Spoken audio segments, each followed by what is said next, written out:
जी अस्सलाम वालेकुम जी। जिन लोगों ने अभी रिसेंटली ज्वाइन किया है, हम इंतजार कर रहे हैं, अगले 1 मिनट और करेंगे ताकि जो लोग ज्वाइन करना चाह रहे हैं वो कर ले, फिर इस टॉपिक के ऊपर बात शुरू करेंगे।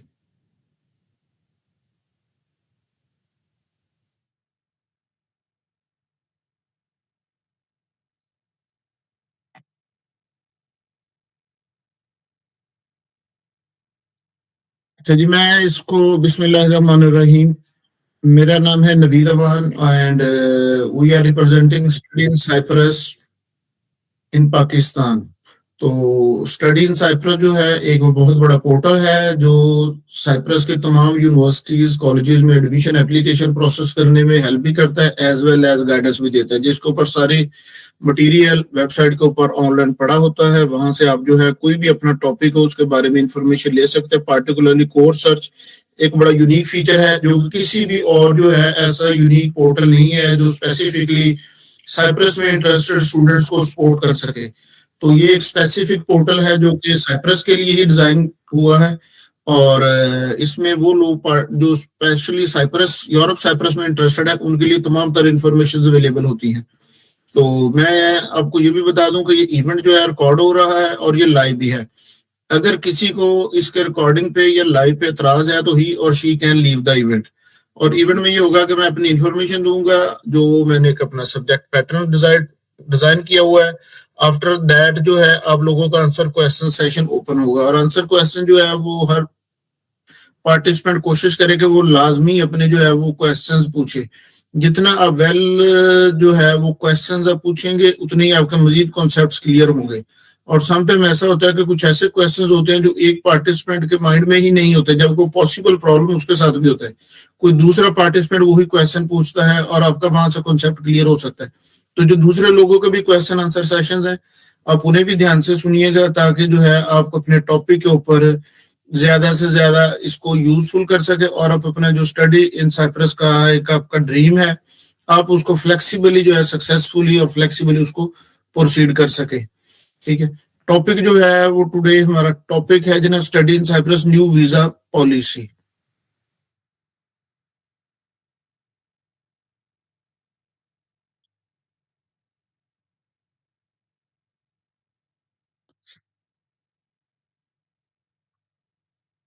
आप सब लोग मेरी स्क्रीन देख पा रहे हैं जी?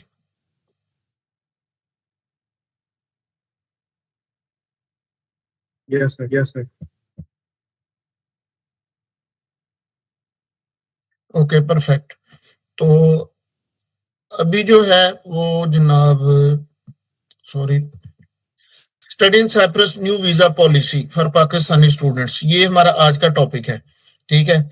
इसमें जो है वो वाई चूज साइप्रस, ये सबसे पहली बात है कि स्टूडेंट्स को इस बात का कॉन्सेप्ट क्लियर होने चाहिए कि वो साइप्रस जाने क्यों चाहते हैं, और ये बड़ा इंपॉर्टेंट है। इसमें स्टूडेंट्स के कुछ ऐसे भी सम टाइम जो है वो एक्सपेक्टेशंस होती हैं जो कि पॉसिबल नहीं होती।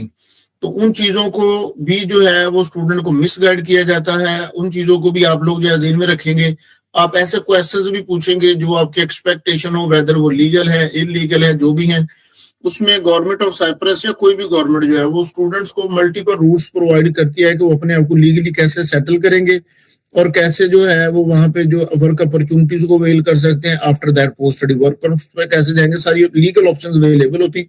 सो अब तमाम के तमाम जो है ना इसके ऊपर अपने क्वेश्चंस भी पूछेंगे। तो इसमें जो पहला बात जो है इसमें कि साइप्रस की पॉपुलैरिटी की बड़ी वजह है इसकी लो आइट्स और फ्लेक्सिबल इंग्लिश रिक्वायरमेंट्स। ठीक है। साइप्रस में अगर किसी भी स्टूडेंट का आइट्स मिनिमम 4.0 बैंड और लेस देन 3.5 किसी एक मॉड्यूल में ओवरऑल 4.0 नॉन यूकेवी आइट्स है तो वो स्टूडेंट एक्सेप्टेबल है।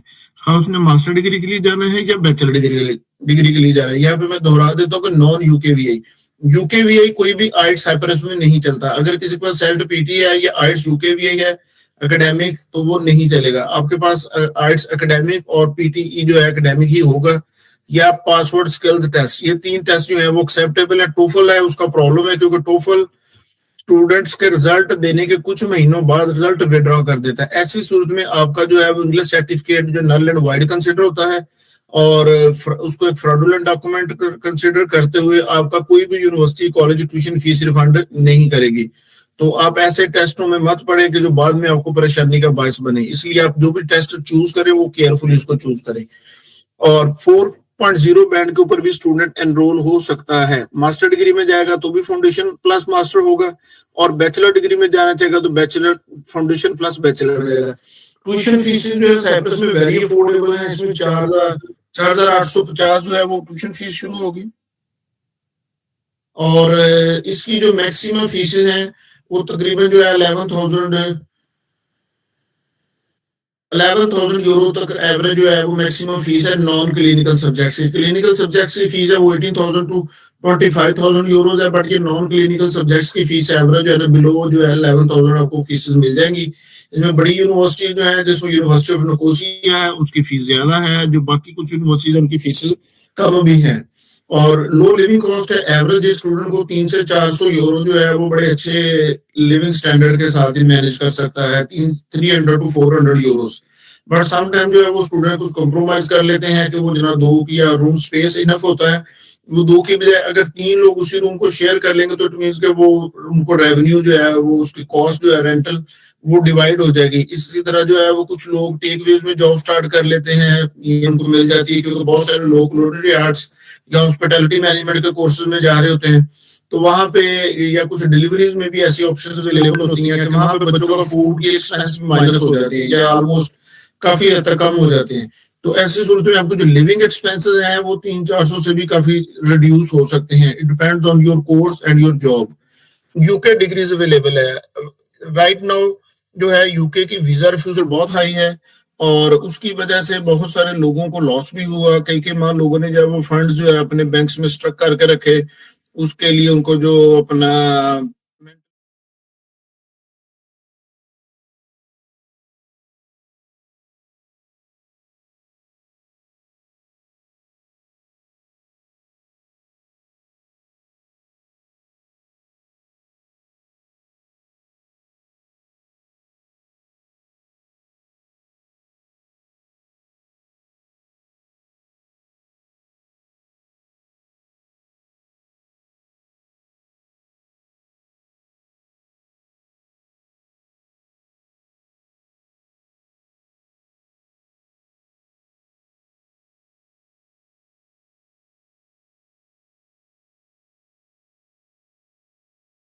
After that she will apply a new application, master level के बाद पीएचडी के लिए करेगा।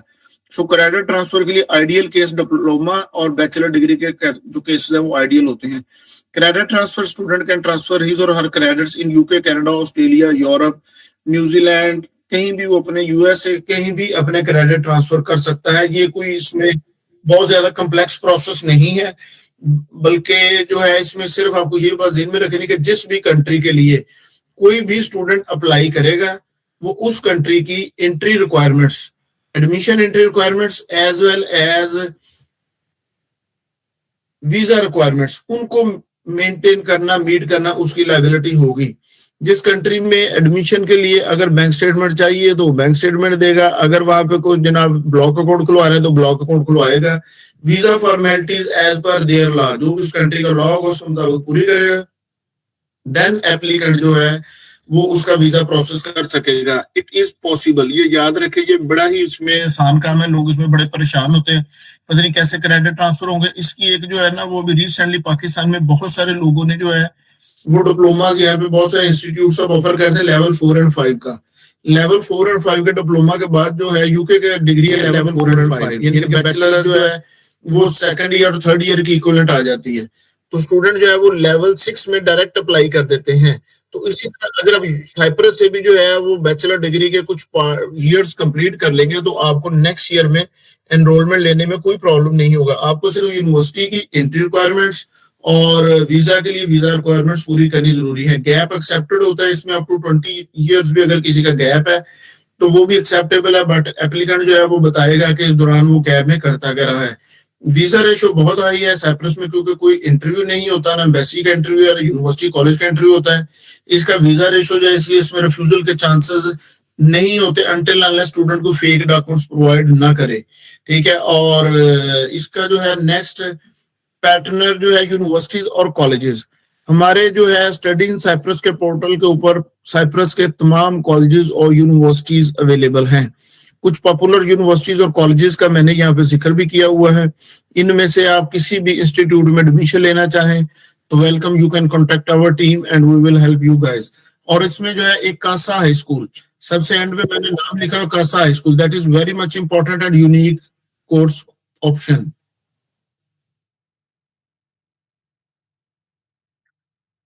कासा हाई स्कूल जो है ये सिर्फ उन लोगों के लिए होता है जिनके पास मैट्रिक एजुकेशन है और उनकी एज 18 टू 21 ईयर है। अगर किसी एप्लीकेंट की एज अबाउट 21 ईयर है eight the time of enrolment और वीजा प्रोसेसिंग, तो वो एप्लीकेंट क्वालिफाई नहीं करेगा। ठीक है, ऐसे एप्लीकेंट्स इस वक्त के अभी कैलकुलेशन करें तो अक्टूबर इनटेक के लिए वो स्टूडेंट जिनकी as 20 years and 4 or 5 months है, they can apply for the high school in Kasa High School.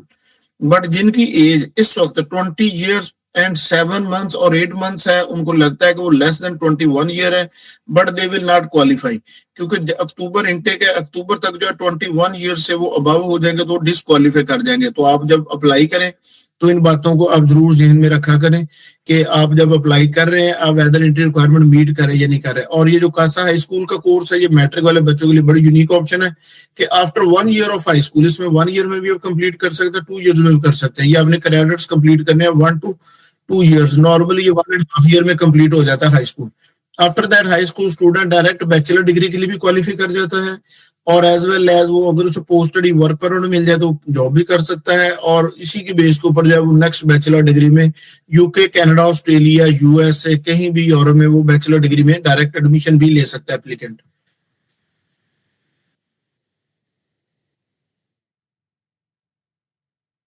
Admission requirements के हवाले से मैं पहले बता भी चुका हूँ, कुछ आपको दोबारा बता देता हूँ कि जो भी स्टूडेंट्स होंगे इंटर पास, मिनिमम इसमें इंटर चाहिए, एफए, एफएससी, आईकॉम, डीएई, ए लेवल मिनिमम है, और इसमें 50% ग्रेड्स होने चाहिए। अगर किसी के ग्रेड्स लेस देन 50% है तो देन ही और she will not meet the entry requirement, उसको वीजा इशू नहीं होना। ऐसे स्टूडेंट मत अप्लाई करें क्योंकि उनका जो है at the end visa issue नहीं होना, तो बेहतर है कि अपने वक्त और पैसे जाया मत करें। जो हाई स्कूल के स्टूडेंट्स हैं, हाई स्कूल के स्टूडेंट्स के लिए मार्क्स रिक्वायरमेंट 60% है, मैट्रिक वाले स्टूडेंट ने 60% होने चाहिए, और एवरेज जो है बाकी एफए और बी मास्टर डिग्री के जो स्टूडेंट हैं जिन्होंने पाकिस्तान में एचएसएससी, बैचलर, ऑनर या 16 ईयर जो है मास्टर डिग्री की हुई है, उनके भी मिनिमम 50% रिक्वायर्ड है। लेकिन कुछ यूनिवर्सिटीज की एंट्री रिक्वायरमेंट हाई है, वो 60% मार्क्स भी लेते हैं। कासा कॉलेज है, कासा कॉलेज भी 60% मार्क्स लेता है, तो नॉर्मली जो है वो ऑलमोस्ट 80 to 90% 50% मार्क्स के ऊपर एडमिशन दे देते हैं। 4 बैंड आपको मिनिमम चाहिए फाउंडेशन कोर्स के लिए, 4 and 4.5 बैंड। अगर किसी स्टूडेंट के 5.0 बैंड और अबव हैं, एप्लीकेंट 5.0 के साथ मास्टर, बैचलर, डिप्लोमा तीनों के लिए क्वालिफाई करता है। ठीक है, 4 and 4.5 होगा तो फाउंडेशन में जाएगा, 5 and अबव होगा तो स्टूडेंट जो है वो जाएगा डिप्लोमा, बैचलर, मास्टर, जिसकी वो एकेडमिक रिक्वायरमेंट मीट करेगा उसके मुताबिक चला वो उसका क्वालिफाई कर जाएगा। बट यहाँ पे भी कुछ यूनिवर्सिटीज हैं जो 5.5 बैंड लेंगी और कुछ यूनिवर्सिटीज 6 बैंड भी लेंगी, वो फिर केस टू केस जो है वो इसमें देखा जाएगा। इसी तरह जो है डिप्लोमा फाउंडेशन के लिए 43 to 57 अगर होगा तो फाउंडेशन में जाएगा। अगर एप्लीकेंट के जो है वो इसमें पॉइंट्स और स्कोर हुए 58 और प्लस, तो एप्लीकेंट फिर डिप्लोमा, बैचलर, मास्टर के लिए क्वालिफाई करेगा। ऑनलाइन टेस्टों में पासवर्ड स्किल्स टेस्ट भी एक्सेप्टेबल है, और पासवर्ड स्किल्स टेस्ट में भी याद रखें कि बच्चे जो है ना ये कोई इतने मुश्किल एग्जाम नहीं है। ठीक है, कुछ लोग जो है वो उन चक्रों में पड़ जाते हैं या उनको कुछ लोग मिसगाइड कर देते हैं कि जी हम आपका एडमिशन मैनेज कर देंगे, ये कर देंगे, वो ओके वो टेस्ट मैनेज कर देंगे।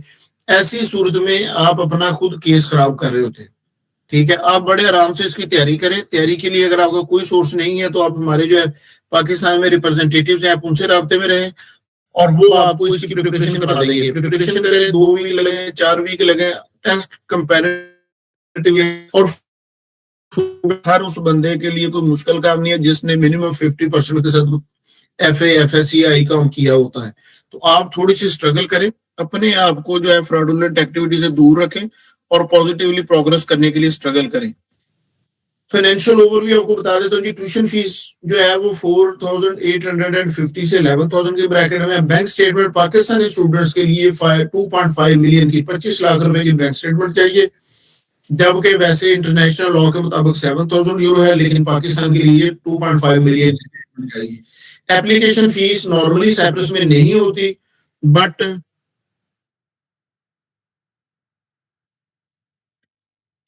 साइप्रस में नॉर्मली एप्लीकेशन फीस नहीं होती जी। जिन लोगों ने भी ज्वाइन किया है मैं सबको दोबारा बता देता हूँ कि ये रिकॉर्डेड है और लाइव भी है। अगर आप इस इवेंट को लीव करना चाहें तो you can leave the event. ठीक है जी। मैं बता रहा था जी कि ट्यूशन फीस 4,850 से शुरू होकर 11,000 तक है। बैंक स्टेटमेंट 2.5 मिलियन है। एप्लीकेशन फीस नॉर्मली नहीं होती, बट यूनिवर्सिटी ऑफ निकोसिया और कुछ और यूनिवर्सिटीज हैं वो एप्लीकेशन फीस चार्ज करती हैं। On arrival eight the time of arrival airport पे आपके पास 2,000 यूरो कैश होना चाहिए। इसमें आपके पास कैश मनी 2,000 यूरो जब आप साइप्रस पहुंचे आपके पास होना चाहिए। ऑन अराइवल जो एक्सपेंसेस है स्टूडेंट के मिनिमम जो है वो 250 यूरो से लेके 1100 यूरो तक आपके जो है रेजिडेंट परमिट पे एक्सपेंसेस होने हैं। प्लस इसके अलावा आपके अकोमोडेशन है, एयरपोर्ट पिकअप सर्विस है, आपने वहां पे जाकर कुछ सिम कार्ड लेना है, अपने अपनी और ग्रोसरी शॉपिंग करनी है, तो वो एक्सपेंसेस इसके अलावा होंगे। डॉक्यूमेंट्स रिक्वायर्ड है एडमिशन के लिए। आपका वैलिड पासपोर्ट होना चाहिए, मिनिमम 2 इयर्स, और एजुकेशनल डॉक्यूमेंट्स, इंग्लिश टेस्ट। 3 चीजें चाहिए। ये नोटराइज और पोस्टाइल नहीं भी होंगे तो आपके एडमिशन एप्लीकेशन प्रोसेस हो जाएगी। ये बात बड़ी इंपॉर्टेंट है, गौर से सुनिएगा कि पासपोर्ट वैलिड फॉर 2 इयर्स। इसका मतलब है अगर किसी एप्लीकेंट का पासपोर्ट आज के दिन मोर देन 2 ईयर 25 मंथ्स भी उसका पासपोर्ट वैलिड है ना, तो समझेगा उसका केस प्रोसेस नहीं हो पाएगा, एट द एंड ऑब्जेक्शन लग जाएगा। आज अप्रैल में अगर हम बात करें तो अप्रैल 2026 का मतलब है कि जिस स्टूडेंट का पासपोर्ट दिसंबर 2026 तक वैलिड है, सॉरी दिसंबर 2028 तक वैलिड है, वो स्टूडेंट अप्लाई करे। अगर आपका पासपोर्ट जो है दिसंबर 2028 तक वैलिड नहीं है तो आप अपना पासपोर्ट दोबारा बनवा के फिर केस प्रोसेस कीजिएगा, क्योंकि अक्टूबर 2026 है आपके इनटेक, और वीजा प्रोसेस होने में इसमें टाइम जो है बहुत ज्यादा भी लग जाता है जो स्टूडेंट लेट अप्लाई करते हैं। तो इसका मतलब है कि eight the time of visa processing, जब अगर आपका पासपोर्ट 2 इयर्स के लिए वैलिड ना हुआ तो आपका वीजा रिजेक्ट हो जाएगा।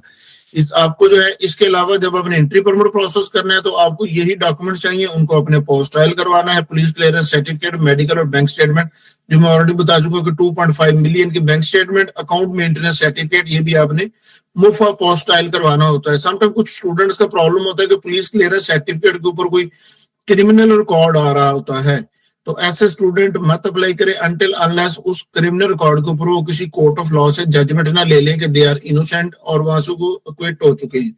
और मेडिकल रिपोर्ट्स में भी जो है वो आप ये अपना मेडिकल जो किसी भी गवर्नमेंट हॉस्पिटल से अपना मेडिकल करवा सकते हैं, किसी भी गवर्नमेंट हॉस्पिटल से आप अपना मेडिकल करवाएंगे वो एक्सेप्ट होता है, और आफ्टर दैट आपने उसको भी अपोस्टल करवाना है। मेडिकल की लिस्ट जो है वो आपको दे दी जाएगी जब आप इसको प्रोसेस करना चाहेंगे पाकिस्तान के मुताबिक। नेक्स्ट इसमें जो पहले, अब इसमें जो हमारा करंट टॉपिक जो था इम्पोर्टेंट, कि इसमें जो है एडमिशन एप्लीकेशन के लिए जो है ओल्ड प्रोसेस क्या था। पहले एडमिशन एप्लीकेशन प्रोसेस होती थी, एंट्री परमिट फिर प्रोसेस होता था, आफ्टर दैट जो है वो एप्लीकेंट्स कराची काउंसुलेट अप्लाई करते थे वीजा के लिए, डायरेक्ट ट्रैवल करते थे। इसमें जो है वो उनकी कॉस्ट भी कंपैरेटिवली लो थी और प्रोसेस भी सिंपल था, क्योंकि सारे का सारा प्रोसेस इनसाइड द पाकिस्तान हो रहा था प्रोसेस। अभी जो है वो नया प्रोसेस जो उन्होंने लॉन्च किया है उसमें अब आ गई है तब्दीली। ठीक है, अब नए प्रोसेस के मुताबिक जो है प्रोसेसिंग टाइम पहले लग रहा था एवरेज जो है वो एक दिन से एक वीक में एडमिशन प्रोसेस हो जाता था। एप्लीकेशन के बाद जो एंट्री परमिट फिर स्टूडेंट डॉक्यूमेंट्स पूरे करता था, डॉक्यूमेंट्स वो 2 वीक्स में करे, 4 वीक्स में करे। जब वो एंट्री परमिट के लिए अप्लाई करता था तो एंट्री परमिट जो है वो 8 वीक से 16 वीक्स के अंदर अंदर एंट्री परमिट आ जाता था। और वीजा जो है अब उस वक्त पाकिस्तान से प्रोसेस होता था, अब अगर जॉर्डन जाएंगे तो फिर जॉर्डन का वीजा प्रोसेस और जॉर्डन का आगे प्रोसेसिंग इसमें ऐड हो जाएगी। साइप्रस स्टूडेंट वीजा गाइड, ये for Pakistani student based on, अच्छा जी ये जनाब ऑफिशियल जो उनकी है इंफॉर्मेशन, ये उसके मुताबिक हमने इसको रेडी किया है। और इसमें मैं आपको बता देता हूँ कि एंट्री परमिट के बाद एप्लीकेंट जो है एंट्री परमिट आएगा, ये प्रोसेस जो है वो on behalf of your application आपका जो है वो एजेंट काउंसलर भी प्रोसेस कर सकते हो, खुद भी कर सकते हैं। आपने जो है वो एंट्री परमिट के बाद ये ईमेल आईडी दिया है वीजा mfa.gov.cy पे ईमेल करके वहां से अपनी कंफर्मेशन लेनी है। उसके बाद आपने जॉर्डन की वीजा एप्लीकेशन अप्लाई करनी है। जॉर्डन की वीजा एप्लीकेशन की रिक्वायरमेंट में ये ईमेल और आपका entry permit very much important होगा। अगर वो नहीं होगा, आपके पास होटल बुकिंग, फ्लाइट बुकिंग सारा कुछ होना चाहिए, और वो आपको जनाब जो है अपना आपका फीस कंफर्मेशन पेमेंट प्रूफ जो है वो आपकी यूनिवर्सिटी या कॉलेज प्रोवाइड करेगा जहां पे आपने अप्लाई किया होगा। और ट्रैवल करेंगे आप जो है अमाना, और वहां से अमान से आप जाके जॉर्डन का ये सिटी है कैपिटल, वहां पे साइप्रस एम्बेसी में वीजा अप्लाई करेंगे। नॉर्मल जो एम्बेसी का टाइम है वो 10 बजे से 2 बजे तक का है, 3 बजे तक का। लेकिन पाकिस्तानियों के लिए उन्होंने स्पेशल टाइम रखा है 1 बजे से 2 बजे, संडे टू थर्सडे जाके अपनी वीजा एप्लीकेशन सबमिट कर सकते हैं। इसमें जो है स्टूडेंट्स को ये सजेस्ट करते हैं कि वो 10 AM पे ही वहां पे पहुंचे और जाके कोशिश करें कि अपने अर्ली मॉर्निंग जमा हो सकती तो करवा दे। अगर वो इंतजार करने का भी कहें तो इंतजार कर ली। और दूसरा इसमें यह है कि जब हमने अपना ट्रैवल अरेंजमेंट करना है तो आप लोगों ने ये जहन में रखना है कि आप ट्रैवल अपना ऐसे दिनों में ना करिएगा कि वहां पे कोई हॉलीडेज हो या साइप्रस की हॉलीडेज की वजह से एम्बेसी बंद हो। अगर एम्बेसी बंद हुई तो आपको वो सारे के दिन जाया जाएंगे और आपको ट्रैवल कॉस्ट और वहां पे लिविंग कॉस्ट जो है पर डे के हिसाब से पड़ रही होगी जितने दिन आपने वहां पे रहना है। इसमें जो है आपका वहां से स्टिकर प्रोसेस होगा। और यहाँ पे बता दूं, कुछ लोगों के क्वेश्चन होते हैं कि जी ऑन बिहाफ ऑफ स्टूडेंट को एजेंट अप्लाई कर सकता है, नहीं कर सकता। आपने खुद जाना है इन पर्सन, वहां पे इसको अप्लाई करेंगे और फिर आगे ट्रैवल करेंगे। उसके लिए आपको तकरीबन 1000 से 2000 US डॉलर तक आपकी कॉस्ट भी एडिशनल अब ऐड हो जाएगी। जो आपका पहले प्रोसेसिंग ट्यूशन फीस के मुताबिक एवरेज जो है स्टूडेंट को ज्यादातर ट्यूशन फीस 6000 की ब्रैकेट में है, तो 6000 plus 2000 on arrival show money, ये कुल मिला के स्टूडेंट के पास अगर 3 मिलियन के राउंड अबाउट बजट हो तो ट्रैवल कर सकता था। लेकिन अब क्योंकि ये कॉस्ट ऐड हो गई है तो स्टूडेंट का इसके ऊपर जो है ये बजट अब बढ़ के 3 मिलियन से 3.5 मिलियन और इस ब्रैकेट में चला गया है। तो इसलिए जो है एप्लीकेंट्स,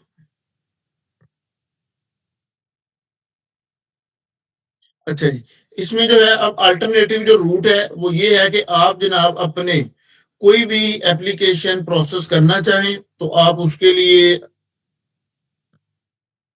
अगर आप हमारी जो है वो टीम के थ्रू केस प्रोसेस करेंगे तो वी हैव अ सोल्यूशन कि हम आपका जो है वो केस जॉर्डन की बजाय डायरेक्ट पाकिस्तान से फ्लाइट अरेंजमेंट्स करवा देंगे, क्योंकि हमारी जो है वो अपनी अरेंजमेंट्स है इंस्टीट्यूट्स के साथ। और ये with the cooperation of university और कॉलेज, जहां भी हम आपका एडमिशन अप्लाई करेंगे और जो इंस्टीट्यूट सपोर्टिव हैं, हम सिर्फ वहीं पे एडमिशन इस वक्त पाकिस्तानियों के लिए अप्लाई कर रहे हैं। तो वहां पे जो है आपका एडमिशन अप्लाई करेंगे तो आपको ये जो जॉर्डन वीजा प्रोसेस करने के लिए जाना पड़ेगा, ये सारे का सारा प्रोसेस अगर हम बाईपास करेंगे तो इसमें आपके तकरीबन जो है वो 5 से 6 लाख रुपए की कॉस्ट प्लस 2 से 3 माह का वक्त और कम्प्लेक्सिटी से भी हम अवॉइड कर सकेंगे। उसके लिए अब प्रोसेस वो हर केस में ज्यादा होगा।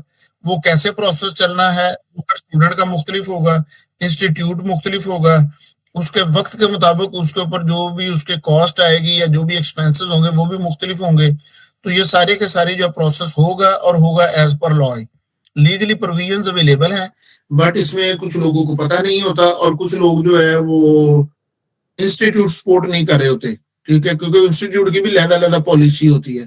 तो इसलिए आप पाकिस्तानी स्टूडेंट्स के लिए खास तौर पे आप जब भी केस प्रोसेस करें आप जो है वो हमारे ऑफिस के थ्रू करेंगे तो इन्हें पहले ही ऑलरेडी इंस्ट्रक्शंस हैं कि हम जो है स्टूडेंट को फैसिलिटेट करने के लिए जो है ये जॉर्डन प्रोसेस को बाईपास करेंगे। स्टूडेंट डायरेक्ट पाकिस्तान से ही फ्लाई करेगा। अभी आप लोगों के जो भी क्वेश्चंस हैं ये वेरी मच इंपॉर्टेंट है। कुछ लोगों ने बाद में भी ज्वाइन किया था, मैं सबको बता दूं कि जिन लोगों ने भी ज्वाइन किया ये सेशन रिकॉर्डिंग हो रही है, अगर आपको इतराज हो तो आप इसको छोड़ सकते हैं। और अब आप अपने क्वेश्चंस पूछें ताकि आपके जो भी क्वेश्चन हैं उनके जवाब दिए जा सके।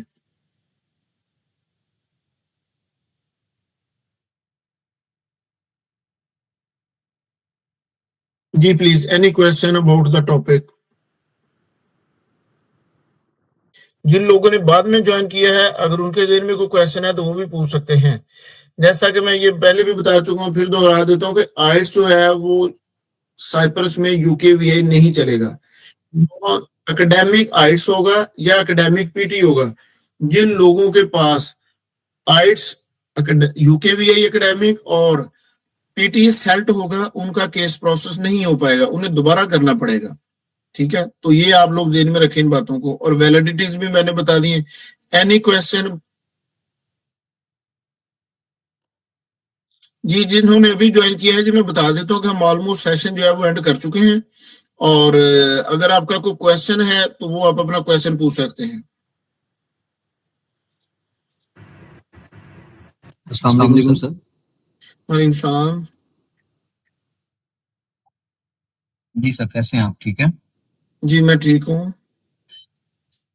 आप अपना अनम्यूट करके क्वेश्चन पूछ सकते हैं। सर मेरा क्वेश्चन ये है, जी सर मेरा ये क्वेश्चन है कि बच्चों को जॉर्डन के लिए फ्लाई करना पड़ेगा, या जैसे हम ईरान तेहरान से बिना फ्लाई करवाए बच्चे को पासपोर्ट पे स्टिकर पेस्ट करवा देते थे, क्या बच्चे का जॉर्डन फ्लाई करना जरूरी होगा?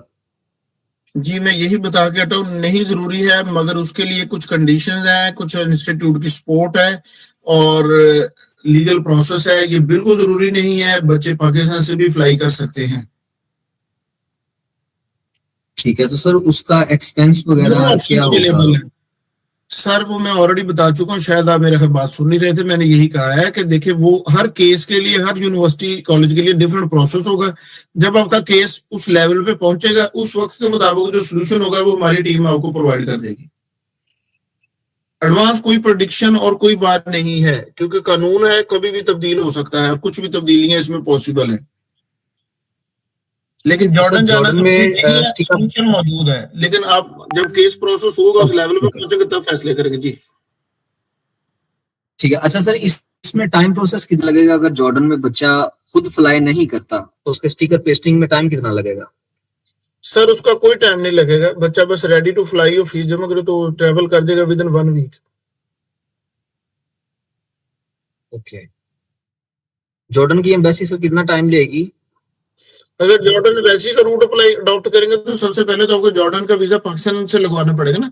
इस्लामाबाद एम्बेसी जॉर्डन से आप वीजा प्रोसेस करवाएंगे, और आफ्टर दैट जो है फिर आप जॉर्डन जाएंगे। जॉर्डन में जो है वो नॉर्मली टाइम लगना है 2 से 3 वर्किंग डेज, बट अनएक्सपेक्टेडली कुछ भी हो सकता है। वो ज्यादा भी टाइम खर्च कर सकते हैं, वो कम भी टाइम खर्च कर सकते हैं, लेकिन नॉर्मली ये 2 से 3 दिन का प्रोसेस है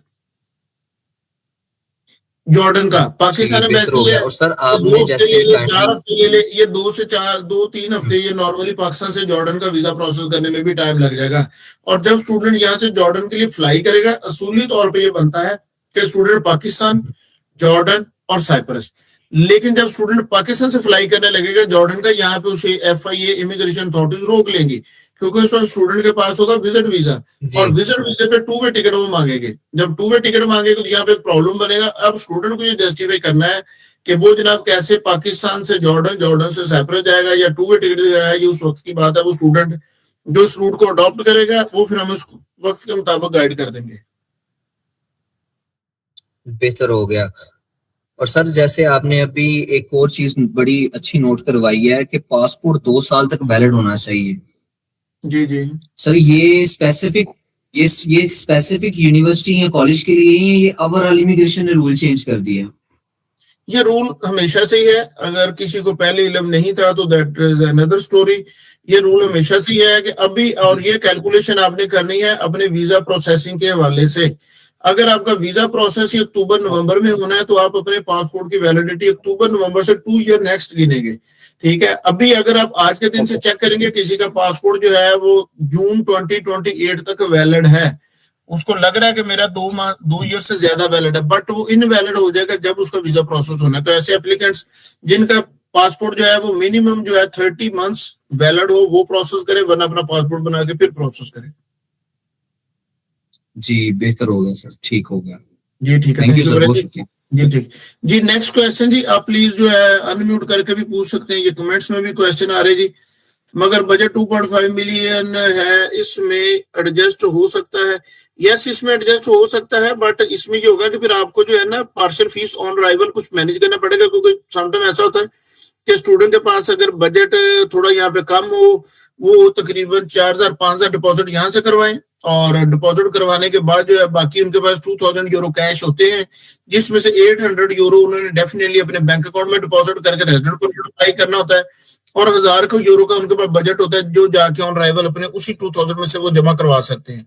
तो आपकी जो भी ट्यूशन फीस होगी, आप फिर ऐसा करें, आप इंस्टीट्यूट 6000 वाला है वो ले लें और उसमें जो है वो आपका 1000 वहां पे जाके जमा करवा दे। और हम ये भी बता दें कि हमारी जो है प्रमोशनल ऑफर है इस महीने जो है वो मई 2000 अपना जो है 2006 मई 2026 तक जितने भी स्टूडेंट अपनी जो है वो जमा करवाएंगे, फीसें जमा करवाएंगे, उनकी on arrival airport pickup service, उनकी फर्स्ट वीक की अकोमोडेशन, उनके रेजिडेंट परमिट प्रोसेसिंग और प्लस एज वेल एज उनके जनाब जो है डिनर, उनकी सिम, उनके जो है वहां पे ओरिएंटेशन, रजिस्ट्रेशन, ये सारी की सारी फैसिलिटीज जो है वो हम फ्री ऑफ कॉस्ट देंगे, जिसकी वर्थ ऑलमोस्ट जो है वो 400 यूरो के करीब है। ये 400 यूरो की फैसिलिटीज जो लोग 30 मई 2026 तक अपनी फीस जमा करवाएंगे उनको ये फ्री ऑफर करेंगे। और ये भी आपके लिए एक जो है वो बजट सेविंग का सोल्यूशन है। अटेस्टेड के लिए आपका क्वेश्चन है जी कि अटेस्टेड बिल्कुल डॉक्यूमेंट सारे जो है बोर्ड आईबीसीसी जो आपका मैट्रिक इंटर है और आपके जो बैचलर मास्टर के डॉक्यूमेंट्स हैं वो अपने एचईसी से करवाने होते हैं। आफ्टर दैट आपने अपना police tractor certificate, medical, educational documents और अपना पासपोर्ट अपने जो है पासपोर्ट ऑफिस से डिप्टी डायरेक्टर से टेस्ट करवा के सारे फाइनेंशियल डॉक्यूमेंट्स, बैंक स्टेटमेंट और अकाउंट मेंटेनेंस लेटर, ये आपको एक लिस्ट पूरी मिल जाएगी। वो लिस्टें बनी होती हैं, जब स्टूडेंट उस लेवल पे जाएगा हम उसे दे देंगे लिस्ट भी। तो वो डॉक्यूमेंट सारे के सारे उस स्टूडेंट ने अटेस्ट करवाने होते हैं जनाब, मोफास पोस्टाइल करवाने होते हैं और वो प्रोसेस होंगे उसके लिए एंट्री परमिट के लिए रिक्वायर्ड है। अच्छा जी जी वालेकुम सलाम। सर मेरा क्वेश्चन ये है कि मैट्रिक के स्टूडेंट के लिए कोई ऑप्शन है? बिल्कुल है। अगर मैट्रिक के स्टूडेंट इस वक्त जो है वो 20 years एंड 3 और 4 months 5 months है तो बिल्कुल है। अगर मैट्रिक वाले स्टूडेंट की एज जो है वो 20 years and more than 6 months है तो फिर नहीं है। आपकी एज क्या है?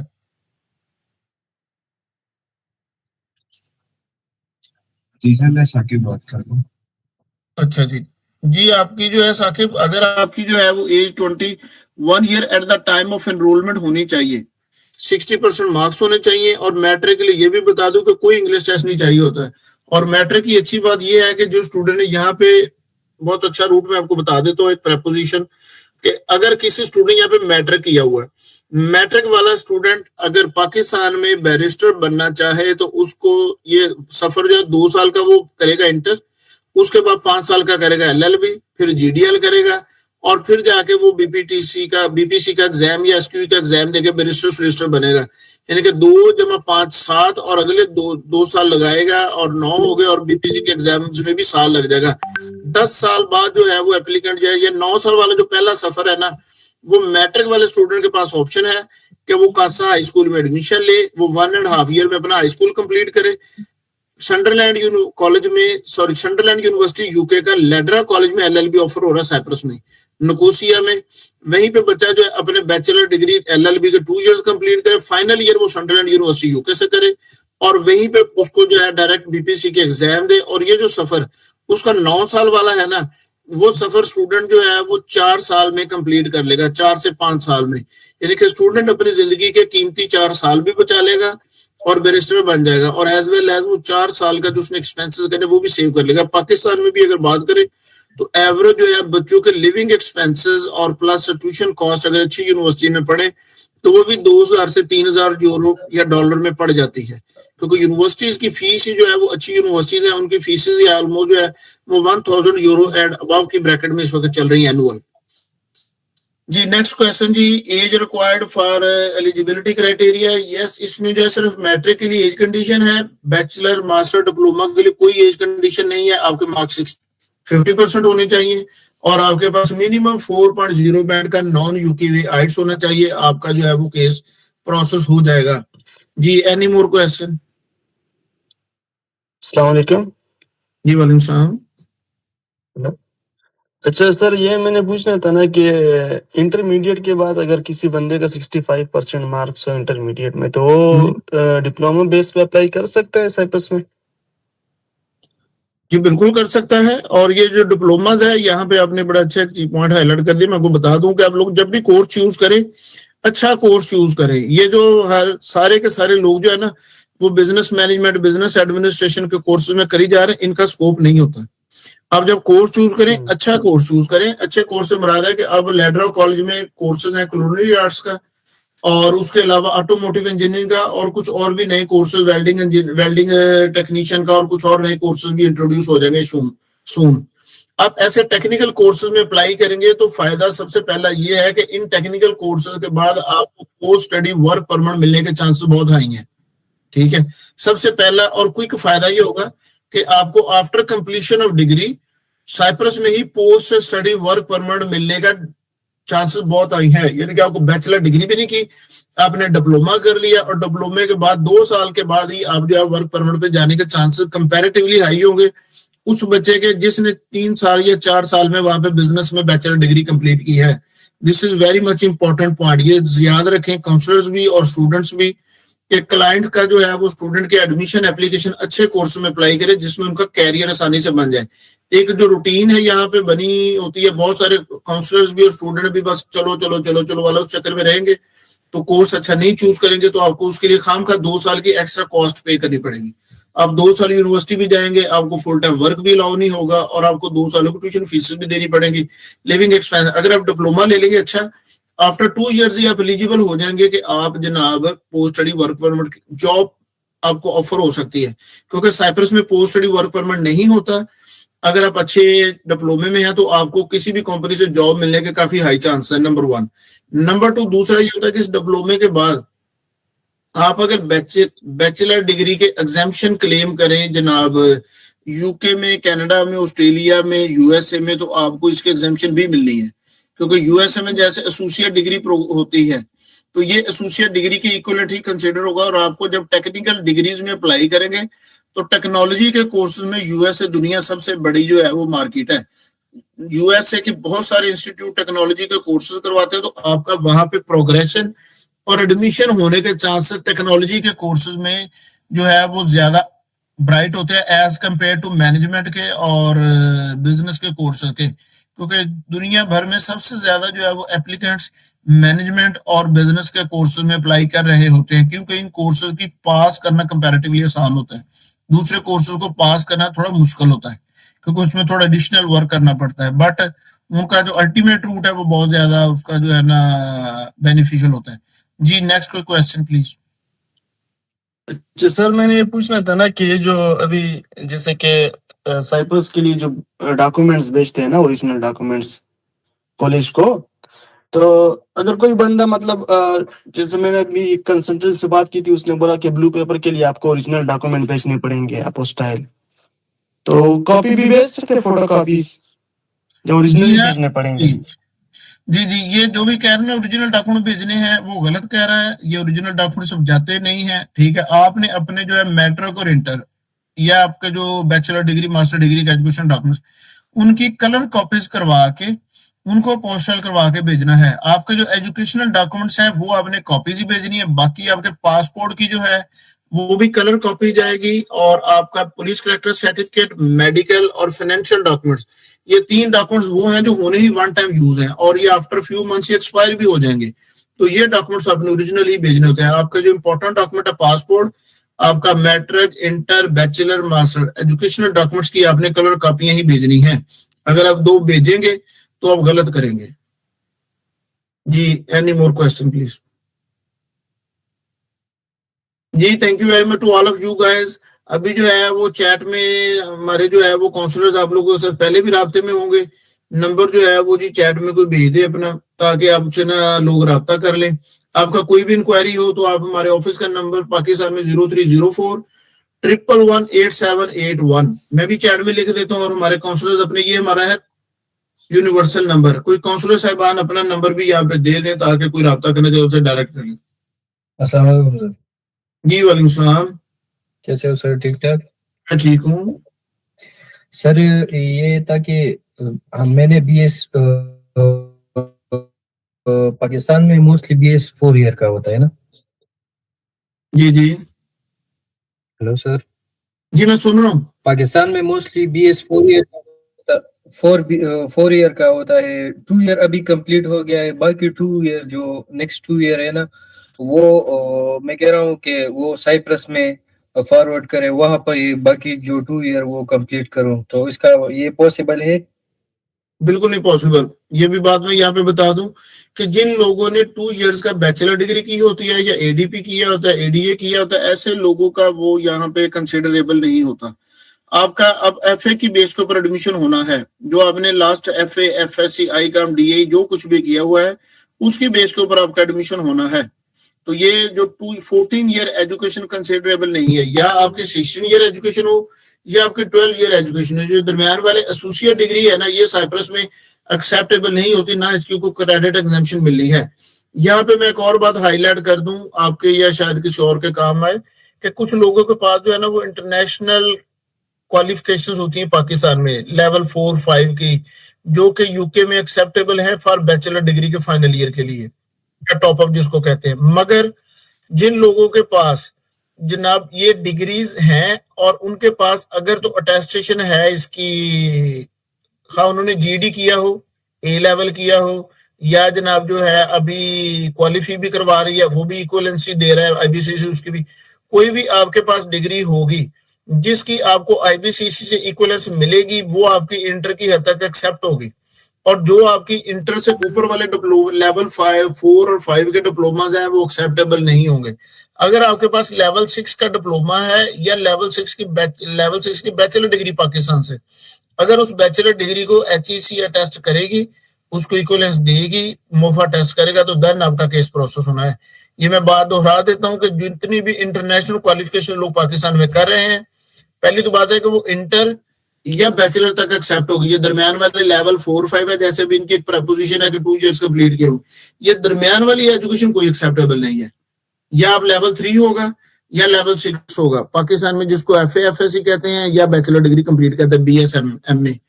तो ये दोनों लेवल एक्सेप्टेबल है, दरमियान वाला एक्सेप्ट नहीं। और दोनों लेवल पे अगर इक्वलेंस है तो चलेगा, नहीं है तो नहीं चलेगा। जी नेक्स्ट क्वेश्चन प्लीज।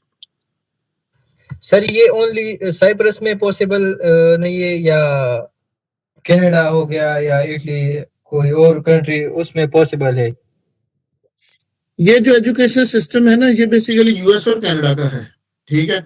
वहां पे अगर आपके 2 इयर्स कंप्लीट है तो वहां पे आप कनाडा या यूएसए में क्रेडिट एग्जाम्पशन क्लेम, क्योंकि वहां पे एसोसिएट डिग्री प्रोग्राम चलते हैं जिस तरह के पाकिस्तान में है, वहां पे आपकी एसोसिएट डिग्री जो एक्सेप्ट हो सकती है।